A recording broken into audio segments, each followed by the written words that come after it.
السلام عليكم، مرحبا بكم معنا. ان شاء الله تكونوا بخير وعلى خير. ونشوف من السيدات اللي طلبوا مني كيفاش نصاوبوا الخميره البلديه. راك عارفين الفوائد ديالها كيفاش دايره، ودابا الناس كلهم ولاو ما شاء الله كيخدموا بها. اليوم غنوريكم كيفاش تربيوها النوبه الاولى. النوبه الاولى ها نتوما، هذه راه ربيتها صوبتها وخمرات، وانا غنوريكم دابا كيفاش تصاوبوها النوبه الاولى. ملي غادي تصاوبوها توليو ان شاء الله فين ما تعجنوا تخليو معلقه بحال هكا في ديك الغراف اللي غادي تخويوها من الخميره، تغسلوه وتحطوا معلقه هي الاولى بحال هكا وتحطوها في الثلاجه.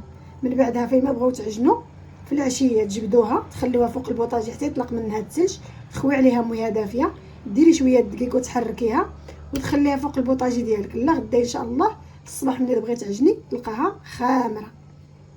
ولكن دابا النوبه الاولى ما عندناش الخميره نفرد باش نربيوها. انا غنوريكم الطريقه باش اول مره تربيوها. بسم الله على بركه الله. ها هي دابا هذه خامره مصوبه. حنا غادي نبداو وحده اخرى. ها هي خامره، شي فقاعات ديالها وهي خامره، يعني غنديروها في العجين في الدقيق ونزيدوا عليها شويه الخميره الفوريه اللي بغا ويعجنوا. كاين الناس اللي كيبغيو يعجنوها غير بوحدها كيديروا كميه كبيره ويعجنوا في العشيه، غدا الصباح كيصبحوا العجينه كتصبح خامره كيطيبوا بها، حيت كاين الناس اللي كياكلوا غير الخميره البلديه وكاين الناس اللي كيخلطوا. بحال دابا انا كنخلط، كندير الخميره الروميه شويه د الخميره الروميه وكندير الخميره البلديه. بسم الله على بركه الله. احنا جبنا واحد القرعه ديال الزاج ولا ديال الطين اللي كان حاضر عندك. انا اليوم جبتها غنخلطها لكم.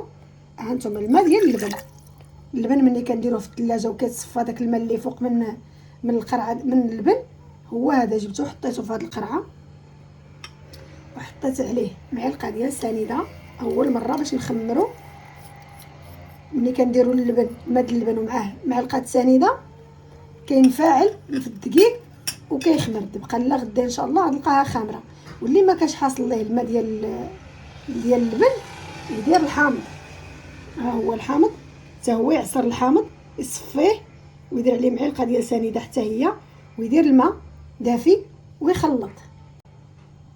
يجيب نص حامضه ويعصرها يصفيها ويخويها في القرعه ديالو عاوتاني ويزيد عليها هادشي. الا ما كانش عندك حاضر الماء ديال اللبن، انا كتعجبني بالماء ديال اللبن كتجي زوينه وما كتجيش حامضه. وإلا ما كانش عندك الماء ديال اللبن ديري نص حامضه تعصريه في القرعه تصفيه وتزيد عليه معلقه سنيده شويه د الماء دافي وتزيد الدقيق ديالك تخلطيه. لا غدا كتلقاها القرعه انفعلت وعامره بالخميره خامره وجاهزه للخدمه. وإلا ما كنحضرلكش الحامض عاوتاني تعصري حبات مطيشه وتصفي الزريعه ديالهم، تصفيهم في الصفايه تاخدي عيدك الماء وتخلطي به. من بعد كتخمر لك الخميره ديالك بزاف ديال الطريقه باش كنصوبوها النوبه الاولى. من بعد كنربيوها وتخمر وتولي بحال هذه.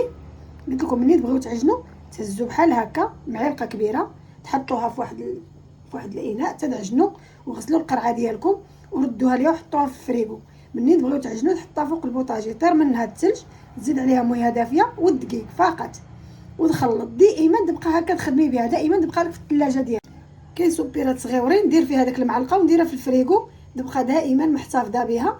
غير تجي طير منها الثلج طيحها في القرعه ديالك ديال الزاج ولا ديال الطين، دير عليها مويه دافيه والدقيق خلطيها لا غدا الصباح تصبح منفعله وخامره. هاد الطريقه ديال الحامض واللبن ومطيشه واي حاجه غير النوبه الاولى ملي كيكون عندك غير الدقيق مازال ما عندكش باش تربيها. اما هذا كيتسمى دائما كنخليو معلقه ولا جوج في واحد الاناء نديرو في الفريغو كيتسمى الوم. هذا هو الوم ديال الخميره كتبقى دائما كتربي عليها. ونبداو على بركه الله. درنا هنا الماء ديال اللبن شويه الماء ديال اللبن ومعلقه ديال السنيده، غنزيدو عليه شويه الماء. ها هو غنزيدو القمح ديالنا كومبلي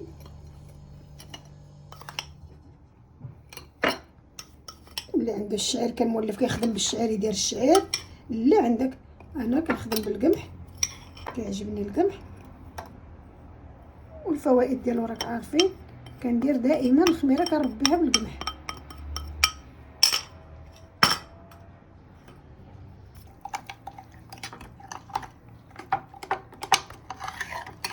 انا ما كنديرش بزاف حيت ما كنعجنش الدقيق بزاف، كندير غير جوج خبيزات. كندير على قد داكشي اللي غادي نخدم به. وانتوما تقدروا ديروا الكميه اللي بغيتو حتى تخمروا تخدمي بها. حتى الا بغيتي تخدمي غير بالخميره البلديه ديري كميه كبيره، ولكن العجينه كتستغرق وقت طويل. تقدري تعجني في العشيه الصباح عاد تخبزيه، تقدري تعجني في الصباح في عشيه عاد تخبزيه الا كان بالخميره بوحدها البلديه. اما انا كنخلطهم دغيا كنعجن دغيا كيخمر. المهم الخميره البلديه عندي حاضره والصلاه على النبي. وهذا هو الفيديو، نتمنى يعجبكم.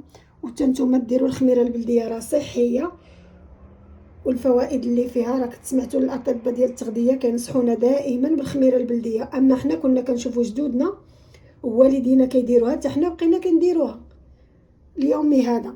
نتمنى حتى نتوما يعجبكم الفيديو، وحتى نتوما تطبقوه وديروا الخميره البلديه لوليداتكم وليكم صحيه. وراك عارفين الفوائد اللي فيها، قلبوا على الخميره البلديه على الفوائد اللي فيها وغادي تعجبكم. تبارك الله عليكم. تلاقاو في فيديو اخر ان شاء الله.